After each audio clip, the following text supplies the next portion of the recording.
Hello, welcome everybody. Hi on this Friday night. So today we're looking at the chart of Russia. Two charts actually, and one will be quite novel. Now I did have a request to look at the 1991 chart of Russia, but I've actually done something slightly different, but I'm sure you'll all agree that it's quite well-founded. Now, it's Vladimir Putin's birthday today, the 7th of October. However, on social media, I saw a very interesting photocopy of his passport, or one of his passports, and it said the 9th. So it may not even be today. But anyhow, so no use looking at Vladimir Putin's. Why I want to look at this chart is, now, right along the way, they've kept telling us, oh, Ukraine's doing so well, Ukraine's winning, Ukraine's fighting back, Russia's suffering heavy losses, the defeat, this general, that general, this one says this, Putin's soon going to be deposed. And that's been the story throughout, and yet we've been hearing very different things from Gonzalo Lira and the Duran and Vanessa Beeley and people who are out there. But there's been a slight shift in this last week where even the people who were saying, Russia's got this in the bag, there's no real problem, have seemed a little bit shakier and have said, well, maybe things are not going that well at the moment. And therefore I wanted to look at the various charts so that we can get an astrological read on what's really going on. I note that if you follow the mainstream media, you would kind of believe that Putin had had Parkinson's, Alzheimer's, several types of cancer, brain operation, rabies, the bubonic plague, and yet he's still standing. On the other hand, the mainstream media will have you believe that Biden is a prime specimen. At the peak of his fitness, he's ready to cycle the Tour de France if he had time, of course, but he's so busy sitting there in the Oval Office, saving the economy and leading the free world that he doesn't really have time for much cycling anymore. Right. I do think that there's someone there at the Daily Mail who sits there with a medical dictionary thinking, what affliction is Putin suffering from today? Wow, athlete's foot doesn't really work. Yeah. Okay, enough of that. Let's just first look. Now, I'm not going to be focusing too much on this chart of Russia, although it's one I like. It's from 868, I think it is. We go back here. Sunday, September the 20th, 862 at noon. Why I like it, as you can see there, 29 degrees of Scorpio rising. Now, we say 29 degrees is so fateful. I mean, Linda Goodman talks of it as being grace under fire, an incredibly unlucky number, but one that has a lot of karmic reward if handled in the right way. Scorpio rising says to me so much about the turmoil, the destruction, the fight that Russia has had throughout its existence. We know how many losses they took during World War II, but fought very bravely there. But of course then the Bolsheviks, that was a whole other story of bloodshed and red terror and oppression and tyranny. It was Catherine the Great, of course, that pulled it out of the Maya and turned it to a modern European power. So there's always been these ebbs and flows. The Wheel of Fortune has been spinning around a lot for the Russian Empire. Then there was the Crimean War when it was attacked by the Ottomans, the French, and the British, which is very similar to like what's happening now through Crimea. There was the Soteria, which was a much sort of fabled area of southern Russia. And so I do feel the Scorpio rising, along with Moon in Cancer in the 8th, is so fitting. And if you look at Scorpio rising, the ruling planet, Pluto in Aries, which is also quite a vibrant, dynamic, and yet quite aggressive and bloody sign. But Pluto being in the 4th house represents the massive amount of resources they have in terms of the mineral wealth, oil, gas, etc. Moon in Cancer represents a rich culture, so much history, and also with Pluto in the 4th and Moon in Cancer, fantastic writers. I mean, Russia's known for, the Tolstoys, Solzhenitsyns, and all their fantastic literature and playwriting, etc. So it's an extremely rich culture, diverse culture, fantastic for the arts, and and so much has come out of Russia. And also, many people, Venus in Scorpio in the 8th house in that area are psychic, probably because it's so vast, so remote, so many places. The weather is so extreme. Great for Scorpio rising as well, because you've got such heat, such extreme weather. They've got everything there. They've got from the deserts to the mountains to whatnot. So I think that all is very fitting. The other thing why I like this chart is right on the midheaven we have Saturn conjunct Sun, exact at 1 degree 17 minutes. And now David Icke has a very interesting video called Saturn is not what you think either. And he goes into great detail about how Saturn, the symbolism, and the links to Santa Claus, the day, Saturday, etc. is all linked to the Cabal, to the Illuminati. So the Illuminati identify very strongly with Saturn. You know, the rings around Saturn is where the halo comes from, with the rings, and he does a very good job of talking you through all the symbolism. So for the Cabal, Saturn is very symbolic. So the fact that Russia has Sun conjunct Saturn sort of suggests to me that at the inception of Russia as a concept, as a country, the Cabal were there, but they lost control over it, and they've never been able to get it back. They tried in the Bolshevik Revolution. They tried in 1812 when the Rothschilds wanted to start a whole new one world government then, and Russia's always been a thorn in their side. Even with Khazaria. Khazaria wanted, Russia to abandon Christianity, which they wouldn't do. So in one way or another, they seem to have Russia as their biggest prize. So, like I say, symbolized by that, I think. Now, before we move away from this chart, Mars in Leo again, patriotism, pride. You've got this stubbornness, this fight. And, of course, Moon in Cancer also represents a lot of cultural pride. And Putin was really speaking to that in his latest speech where he said, we are Russian. We have our culture. His speech was quite similar to Giorgia Meloni's as well. And as you know, I have my doubts about her, but their speeches were still good stuff. Okay, so right now, as you will know, look, we've got Mars 16 degrees 49 minutes of Leo. We've got Venus here 17 degrees of Scorpio. And as you will know, these are being heavily triggered by Uranus from Taurus, which is around like 15, 16 degrees. And Saturn here in Aquarius, which is also triggering the Neptune there, but exactly opposing Mars. Now, Mars opposite Neptune does indicate sort of losses and defeats. So you can see, and also we've got Venus there in Scorpio, the house of death. And and what we got, Mars, Venus, yes, Mars in the 8th house, of conflict, also the house of death. This is not really the house of death, the 12th, but the house of transitions. So you can see this is a very difficult time for Russia with those two being triggered. Now, interestingly, the UK chart also has its Venus down here. Its Venus is in Aquarius down here, also on sort of 16 degrees. So it's also being triggered at the moment. And Mars in the UK chart is in Taurus at about 11 degrees. So you see a lot of the UK points are being triggered at this phase as well. But let's move on from that chart. And I want to look at this chart here. Now, this chart I've calculated for the 7th of May 2000. Now, I was thinking the 1991 chart when Yeltsin came in and when we entered the era of the Russian Federation rather than the Soviet Union was significant. But we know that the elites were still in control. Boris Yeltsin was their puppet. And like George Galloway accurately says, the elites loved it under Yeltsin because Russia was drunk on the floor and ready to have its pockets picked, right? And we know that Jeffrey Sachs, now a lecturer at Columbia University, was put in charge of the economic modeling for the new Russian Federation, and that meant that all of Russia's wealth was diverted to about 9 oligarchs. Boris Berezovsky was one of them, and I think about 6 or 7 of them were internationalists. They weren't like patriotic Russians. So their wealth was whittled away.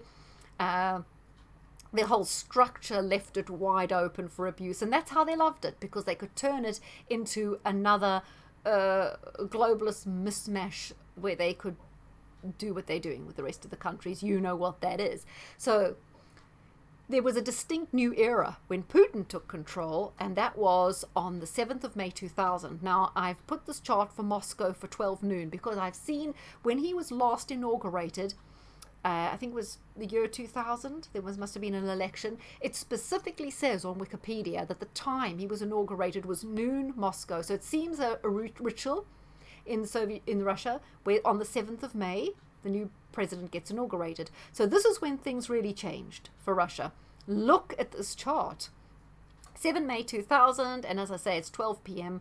And here we've got the Leo rising, of course. There's the national pride, strong, courageous leadership. It's very masculine energy ruling Russia, something quite domineering as well. Look at all these planets in Taurus. We've got Venus, Mercury, Sun, Jupiter, and Saturn.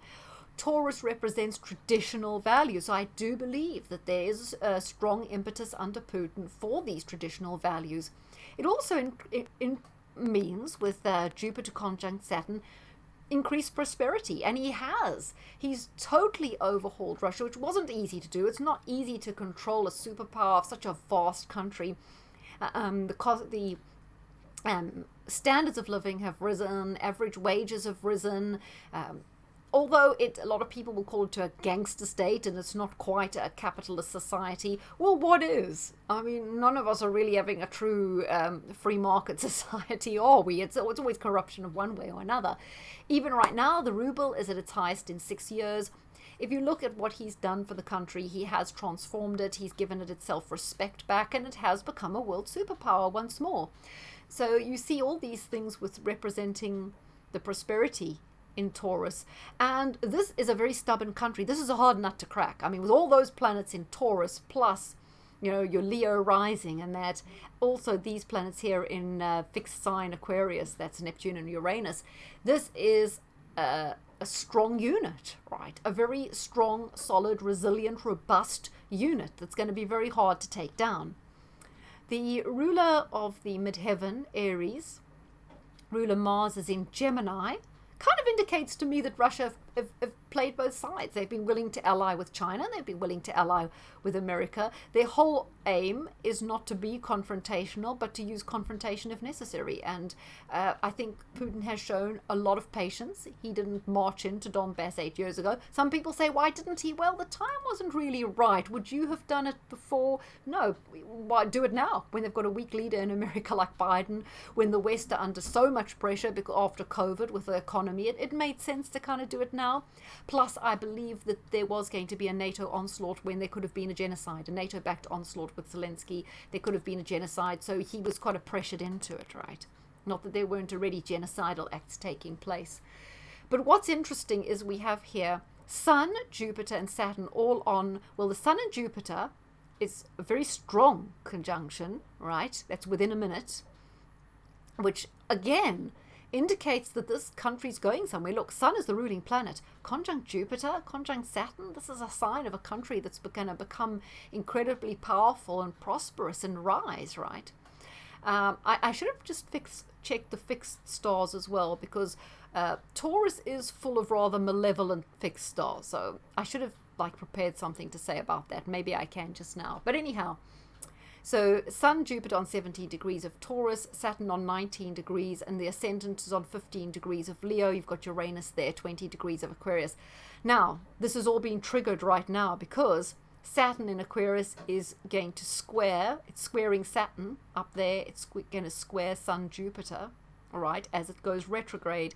And at the same time, Uranus in Taurus is conjuncting this Sun, Jupiter. These on the outside of the solar arcs. From this, I believe that this is a lull and a defeat period in terms of the military operation. So because Saturn retrograde is squaring these planets in Taurus and the ascendant right there, in fact, it's on the descendant, it does indicate that the enemy are gearing up, getting better armed, getting better prepared, and that there's some problems. It's going to need a rethink of strategy. That's why Uranus there indicates that there have been some surprises. And I think Uranus being active in the chart here, conjunct Sun and squaring the ascendant, indicates that that pipeline attack was a surprise, something that took Russia a little bit, unnerved them, made them a little bit edgy, okay? And I do think, however, after sort of end of November, when Saturn goes direct again, that is the time when the Russian forces will come out stronger and we could see an escalation, but that Russia will once again be in the ascendancy. But the fact that Saturn is square shows a lot of control, but the fact that Uranus is also triggering these planets shows a lot of ingenuity, innovation, and that they'll also throw loads of curveballs at their opponents. Revenge is a dish best served cold, right? So they've also got their surprises up their sleeve. Interesting to note that the midheaven here is conjunct Sun, Jupiter. again says to me that Russia is going to come out on top, stronger as a power, stronger as a country, which really is counter to their narrative that they're going to get rid of Putin, and then, you know, there's going to be some leader like Jacinta Ahern, a Russian Jacinta Ahern, and they'll be much more happy with that, right? I don't buy into that narrative. And that sort of person would never wash. Russia has to have a strong, tough leader like Vladimir Putin. They'd never be able to foist some ninny boy like Macron or Justin Castro or whatever on on Russia. It's just not going to wash there. This is a country going to have a masculine, tough leader, right? So I think they will continue to be in the ascendancy. What's interesting me is also solar arc Saturn is opposite Pluto.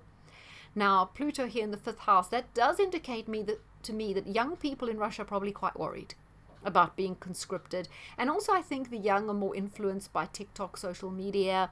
They probably don't see the bigger picture or understand the history of Russia, and they're probably buying into Western narratives and not liking it. So the biggest threat for Putin is young people who are very influenced by Western propaganda and who won't really understand the relevance of what he's doing and the gravitas of the speeches he's making and how it is, you know, and the course the West is on is just not a good course. They're not really going to get that, are they? So, okay. Also, Pluto rules. It's intercepted in the 4th house. I see more problems with Russia. Like, that could indicate Saturn opposite Pluto. It's difficulty with infrastructure, pipelines, mining. I wonder if there will be more attacks on Russian, maybe their pipelines, maybe other installations they have, other big depots they have, or does this mean that they will definitely attack that nuclear plant in Zaporozhye and blame it on Russia? Because we do see here kind of nuclear element, something to do with energy, something to do with infrastructure, Saturn triggering Pluto. I wonder if it's all going to kick off over that nuclear plant. And I think that's mainly what I wanted to talk about in terms of discussing all the transits. Yeah, Pluto there. I mean, it's just amazing, these all these planets going on here in Pluto. So my prediction is that Russia will suffer defeats during October, November. Things won't look good at all. Maybe things won't look so good for Putin, but they're going to turn it around. And you know, this is probably, the West are probably going all out at the moment to win this by hook or by crook. I think maybe while you guys are here, I should probably go over here to, let me just look at Astrology King Fixed Stars, because they do quite a good thing on fixed stars, and we'll just check. I don't know if you can see this now. I haven't gone over to see what you guys can see. Let's check fixed stars. Fixed stars Taurus, 7 degrees. No, there aren't any at 17 degrees. Which is probably a good thing, because those fixed stars in Taurus are utterly horrible. 17, 19, 14. There's one at 14. Let's check where it is. 14 degrees. There we go. Almach and Minka. Minka isn't a great one. And let's have a quick look at what it says. It isn't the sun on it, though. Okay. Saturn, disgrace, ruin, calamity, disease, disgrace, ruin, injury, misfortune, and loss of fortune. And which planet is on that one? Oh, that's Mercury. So obviously Mercury rules the 11th house and the houses of finances and transport and travel. So, okay, that's not as significant. It's not like a ruling planet or an ascendant. So I just thought we'd check that. Okay, guys, I'm going to do one quickly on Boris Johnson now, if I get a chance. I hope you enjoyed that. I hope you're all well. Have a good Friday. Stay warm.